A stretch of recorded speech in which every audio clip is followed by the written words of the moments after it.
Hey, Katie. We have Password to Larkspur Lane. We are on Chapter 13, Baiting a Thief. George frowned.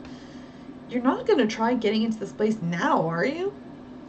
No, said Nancy. I'd probably end up a prisoner. She thought of the old lady who was being held against her will. It's getting late, Bess put in. We'd better go back to the Cornings. Yes, Nancy agreed reluctantly. We have our work cut out for us tonight. Why don't you just tell the police where the sanatorium is? Bess asked nervously. Let them rescue Mrs. Eldridge. Nancy shook her head. We must get her to safety before the police raid starts. Otherwise the gang might harm the poor woman to keep her from talking. We'll have to find out exactly where they're keeping her prisoner in the mansion.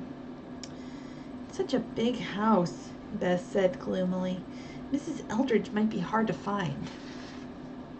It's also possible she's not there anymore, George said.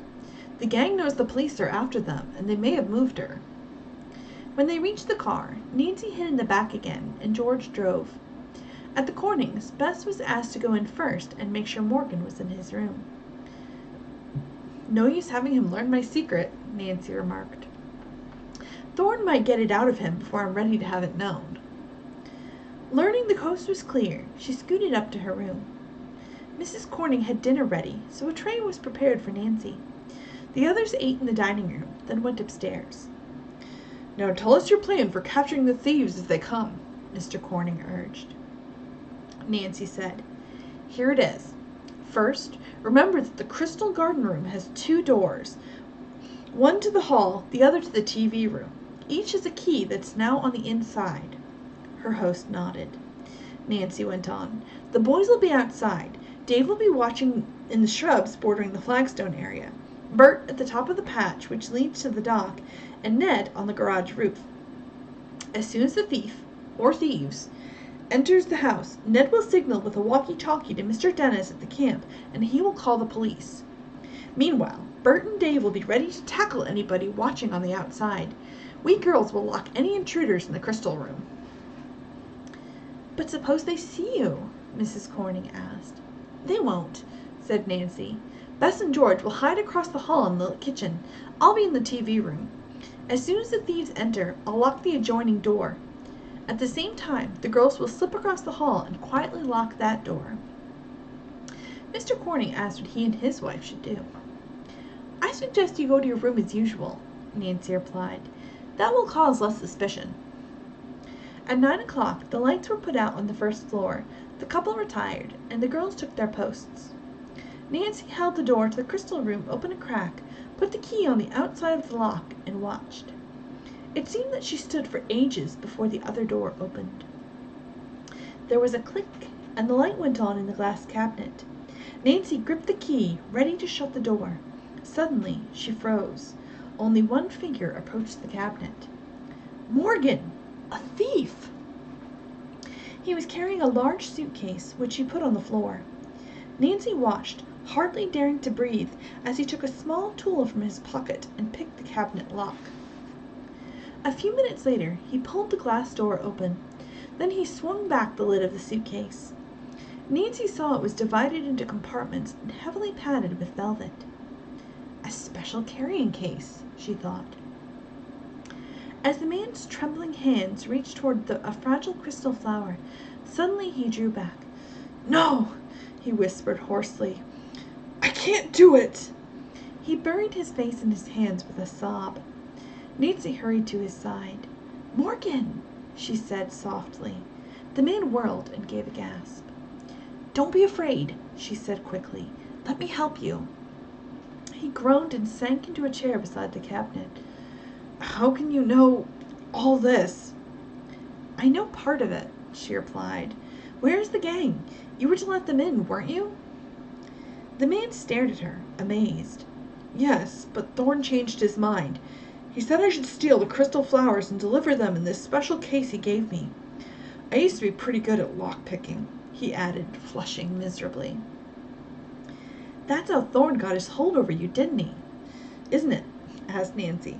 He knew you'd been in prison, and he helped forge your references. The houseman nodded.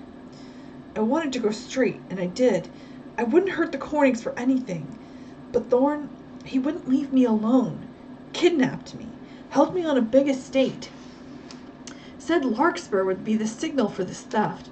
I'd have to deliver, or else. There's a Mrs. Eldridge being held prisoner there, too, said Nancy. Did you see her? Eldridge? Morgan repeated. I think I had heard of the name, but... Suddenly he broke off. Listen! There they are! The sound of a low whistle came from outside. Nancy flew to the switch and snapped off the light in the crystal case. I'll close it, Morgan whispered. The door clicked shut. What shall I do? He stammered. Listen, Nancy said quickly. We'll have to get them in here.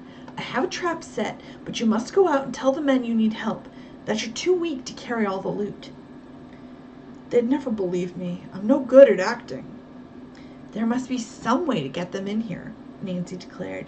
Suppose you just don't go out. Morgan gave a bitter laugh.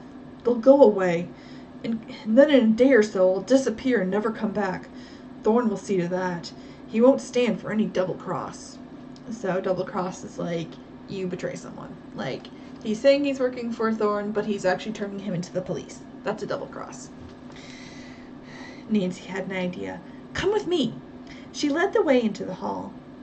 At once the kitchen door opened. What's up? George whispered. Where's the gang?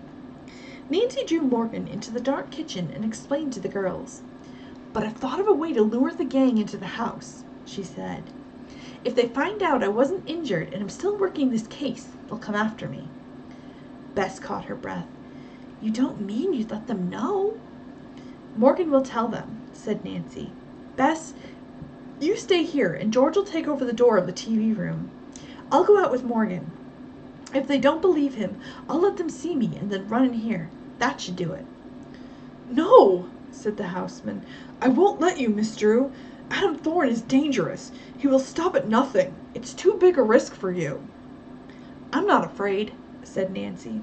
Suddenly, Morgan darted away and ran to the utility room. Nancy dashed after him, calling, Morgan, come back! No, he called. I'm telling Thorne I won't do it. I don't care what happens to me.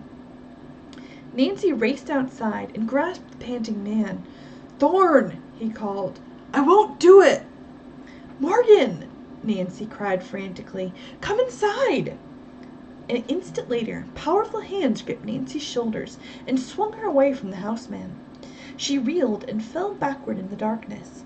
Nancy struck the gravel driveway hard and blacked out. Uh-oh. Sounds like Nancy might have been captured. I'll have to see what happens.